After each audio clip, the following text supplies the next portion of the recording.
যে গুম বাংলাদেশে মানবতা বিরোধী অপরাধ এবং আয়নাঘরের জন্ম, যে সংস্কৃতি যার কারণে হয়েছিল, যে একজন ব্যক্তিকে ক্ষমতায় রাখার জন্য এত কিছুর আয়োজন করা হয়েছিল, কালচারে পরিণত করা হয়েছিল, সিস্টেম ডেভেলপ করা হয়েছিল, সেই অপরাধের যিনি নিউক্লিয়াস, তার বিরুদ্ধে আনুষ্ঠানিক অভিযোগ ইনশাআল্লাহ আগামীকালকে আমরা দাখিল করতে যাচ্ছি। অভিযোগ দাখিলের পরে আপনারা জানেন যে আন্তর্জাতিক অপরাধ ট্রাইব্যুনালের আইন অনুযায়ী বিচারটা কন্টিনিউয়াসলি চলবে, কোনো অ্যাডজর্নমেন্ট ছাড়া প্রতিদিন চলবে। এই গুমের সংস্কৃতির ধ্বংস করে দেওয়ার প্রথম পদক্ষেপটাই ছিল জুলাই বিপ্লব বা 5ই আগস্ট।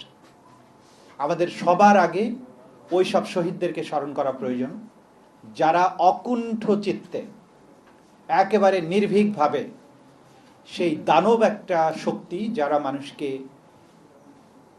এইভাবে অন্ধকার প্রকোষ্ঠে বন্দি করত বছরের পর বছর ধরে, তাদেরকে বাংলাদেশ থেকে বিতাড়িত করেছিল। সেই শহীদদেরকে স্মরণ করতে হবে, যারা এমন সীসা ঢালা প্রাচীরের মতো দাঁড়িয়েছিল যে যারা আক্রমণকারী ছিল, হত্যাকারী ছিল, তারা পর্যন্ত বলেছে গুলি করি, মরে একটাই যায়, বাকিটি যায় না স্যার। যারা এরকম সীসা ঢালা প্রাচীর গড়ে তুলেছিল তারা কিন্তু অচেনা কেউ নয়। আপনার আমার সন্তান স্কুলে পড়ে, কলেজে পড়ে, কেউ হয়তো স্কুলেও যায় না, এমন বাচ্চাদেরকেও আমি দেখেছি। 5 বছরের বাচ্চা, সে পানি নিয়ে দাঁড়িয়েছে এই বিপ্লবের সময়।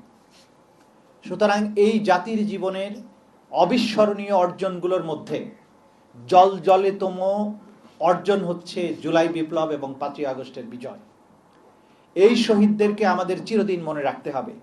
আমরা যদি তাদের অবদান, তাদের স্যাক্রিফাইসের পটভূমিটা ভুলে যাই, তাহলে বাংলাদেশে এরকম আয়নাঘরের সংস্কৃতি বারবার ফিরে আসবে, এবং আবার যদি বাংলাদেশে আয়নাঘর ফিরে আসে, 1 শতাব্দীতেও সেই আয়নাঘরের অন্ধকার প্রকোষ্ঠ থেকে জাতির মুক্তি পাওয়ার কোনো সম্ভাবনা থাকবে না। সুতরাং যে মুক্তির আলো আমরা দেখেছি, এই আলো জ্বালিয়ে রাখতে হবে। কোনোভাবেই এই আলো নিভতে দেয়া যাবে না। Plain and simple. আমরা আমাদের সন্তানদেরকে আবারও আয়না ঘরে দেখাটা অ্যাফোর্ড করতে পারবো না। এই জাতির পক্ষে এটা আর অ্যাফোর্ড করা সম্ভব নয় যে হাজার হাজার মানুষ গুম হয়ে যাবে, তাদের লাশগুলো, কঙ্কালগুলো শীতলক্ষা, বুড়িগঙ্গা, সুন্দরবনে কিংবা বঙ্গোপসাগরে পাওয়া যাবে। এই জিনিস বহন করার মতো ক্ষমতা আমাদের আর নাই, এই জাতির আর নাই। আমরা সিম্পলি আনএবল। আমরা এটা আর হতে দিতে পারি না। সেটার জন্য কি করতে হবে? প্রথম কথা হচ্ছে, এই অপরাধের বিচার আমাদের নিশ্চিত করতেই হবে। বিচারের কাজ পুরোদমে আগাচ্ছে। অনেকের মধ্যে যেটা সন্দেহ, সংশয় ছিল যে এতদিন সময় লাগছে কেন, 6 মাস হয়ে গেল, কেন বিচার হচ্ছে না? দেখুন, আন্তর্জাতিক অপরাধ ট্রাইব্যুনালের কার্যক্রম একটা আন্তর্জাতিক স্ট্যান্ডার্ড মেনটেন করে করতে হয়, এবং এইটা পৃথিবীর সবচাইতে জটিলতম অপরাধের নাম হচ্ছে ক্রাইমস অ্যাগেনস্ট হিউম্যানিটি বা মানবতা বিরোধী অপরাধ।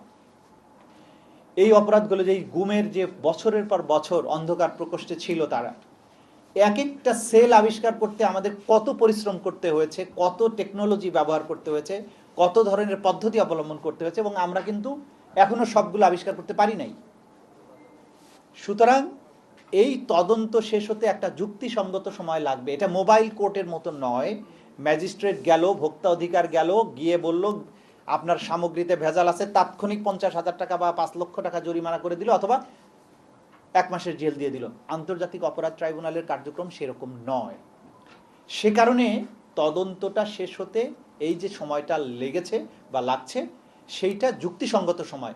গত সময়ে প্রথম তদন্ত রিপোর্ট আসতে তাদের 16 মাস লেগেছিল, কারণ সেটাও একটা সামান্য ছোটখাটো বিষয় ছিল বলে আমরা মনে করি। এবারের যে অপরাধগুলো হয়েছে, দুনিয়াব্যাপী যে আন্তর্জাতিক অপরাধ ট্রাইব্যুনালগুলো আছে, সেখানেও প্রথম তদন্ত রিপোর্ট 2 বছরের আগে কোথাও আসেনি।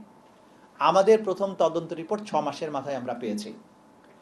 গুমের মামলার অধিকাংশ বলা যাবে না, যেহেতু হাজার হাজার অভিযোগ আছে, অন্তত 10-15টা উল্লেখযোগ্য ঘটনা বা গুমের তদন্ত সম্পন্ন প্রায় জুন মাসের মধ্যেই, সেগুলো রিপোর্ট আপনারা পাবেন ইনশাআল্লাহ।